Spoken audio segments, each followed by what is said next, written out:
سرسبز ہو جائے اناج. چاچو السلام علیکم ورحمۃ اللہ وبرکاتہ. بھائیوں یہ ویڈیو کل اپلوڈ ہوئی تھی اور الحمدللہ بڑی محبتوں سے نوازا آپ لوگوں نے. کچھ میرے اتاری بھائی ہیں اور آپ لوگ تو جانتے ہیں کہ اتاری بھائی جو ہیں وہ مجھ سے کتنی زیادہ محبت کرتے ہیں نا. مطلب باپا جانی کے بعد اگر کسی سے محبت ہے تو شاید مجھ سے ہی ہوگی ان کو. بہرحال ایک یا دو نہیں ہے، کافی زیادہ ہے کہ تو نے کبھی نماز استسقاء نہیں پڑھی اور نماز کا یہی طریقہ ہوتا ہے اور دعا جو ہے اس طریقے سے کی جاتی ہے. دعا ثابت ہے، بالکل ثابت ہے بھائی، بالکل ثابت ہے، بالکل اس میں کوئی شک نہیں ہے کہ نماز استسقاء میں دعا ایسا کرنا بھی ثابت ہے. بالکل ایسے دعا کرنا ثابت ہے نماز استسقاء میں. اور نماز استسقاء میں نبی کریم نبی رحمت صلی اللہ علیہ وسلم کی حدیث مبارکہ سے یہ بھی ثابت ہے کہ آپ بعض اوقات ہاتھ اتنے اونچے اٹھا لیا کرتے تھے کہ صحابہ کرام نے آپ کے بغل مبارک کی جو ہے سفیدی بھی دیکھی، وہ بھی دیکھی. یہ بھی ثابت ہے. یا یہ بھی ثابت ہے کہ آپ صلی اللہ علیہ وسلم جو چادر لپیٹا کرتے تھے وہ چادر کو الٹا لپیٹ لیتے تھے. اور غالباً علماؤں نے اس بات سے یہ قیاس کیا ہے کہ یہ اس لیے کیا جاتا ہوگا کہ جس طریقے سے ہم نے یہ چادر کو ہماری الٹا کیا ہے اس طریقے سے اللہ تعالیٰ جو ہے اس ویدر کو، اس موسم کو الٹا کر دے، تبدیل کر دے، اللہ تعالیٰ رحمت کی بارش برسا دے.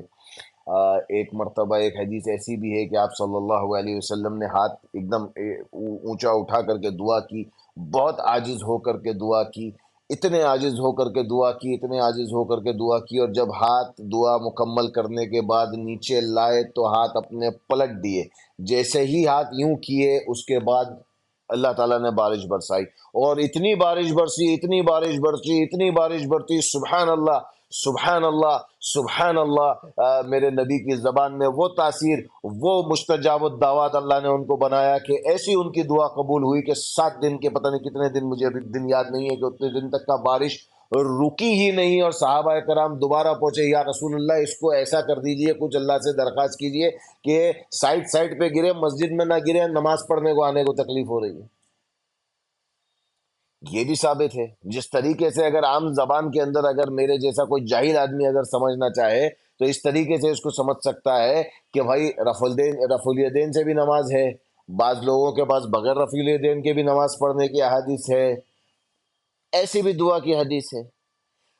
بہرحال نماز جو ہے صلاۃ الاستسقاء جو بھی ہوئی ہے، جتنا میں نے دین سیکھا ہوں، جتنا میں نے علم حاصل کیا ہوں بھائی، یہ نماز یا تو کھلے میدان میں ہوگی، بنجر زمین پہ ہوگی، عیدگاہ میں ہوگی. یہ فیضان مدینہ کے اندر جو ہے اس قسم کی دعا آپ کر رہے ہیں اور صلاۃ الاستسقاء کے بعد کی دعا کر رہے ہیں اور مجمع اکٹھا کر کے بند جگہ کے اوپر جو ہے یہ دعا کی جا رہی ہے، تو اس کا پروٹوکول کا خاص باپا جانی کو ملا ہے. اگر یہ دعا اندر ہو رہی ہے تو صلاۃ الاستسقاء کی دعا نہ ہوئی، کیونکہ وہ تو نبی کریم نبی رحمت صلی اللہ علیہ وسلم سے کھلے میدان میں ہی ثابت ہے. جتنا میں جانتا ہوں بھائی، نہیں تو مجھے بتا دو بھائی، میں تو بول رہا ہوں، میں سیکھنے کے لیے آیا ہوں، مجھے بتا دو کہ اگر وہ اندر بھی کہیں پر اس قسم سے ثابت ہے تو ہم نے نہیں پڑھا یار، ہم جاہل ہیں، ہم مفتی نہیں ہیں. آپ لوگ ماشاءاللہ اتنا بڑا ادارہ چلا رہے ہیں، ہم کو بتائے نا کہ اندر بھی اس طریقے سے نبی کریم نبی رحمت صلی اللہ علیہ وسلم نے صلاۃ الاستسقاء پڑھی ہے. اگر ہے تو ہمیں بتائیے صاحب، ہم نے جو مذاق کیا اس کے اوپر معذرت کر لیں گے. کوئی مطلب می فرسٹ والا، میں ہمیشہ کہتا ہوں کہ کوئی می فرسٹ ہے ہی نہیں یہاں پر. مجھے کوئی شوق نہیں نمبر بڑھوانے کے، اپنے حق پتا چل جائے ہمیں. اللہ آپ لوگوں کو بھی جزائے خیر دے. آلویز نبی کریم صلی اللہ علیہ وسلم، اللہ فرسٹ، نبی فرسٹ، باقی تو سب آتے جاتے رہیں گے یار. تو یہ میں جاننا چاہتا ہوں. تو اتاری بھائیوں ذرا اس کے اوپر پلیز کوئی روشنی ڈالے میرے لیے، جزاک اللہ خیر.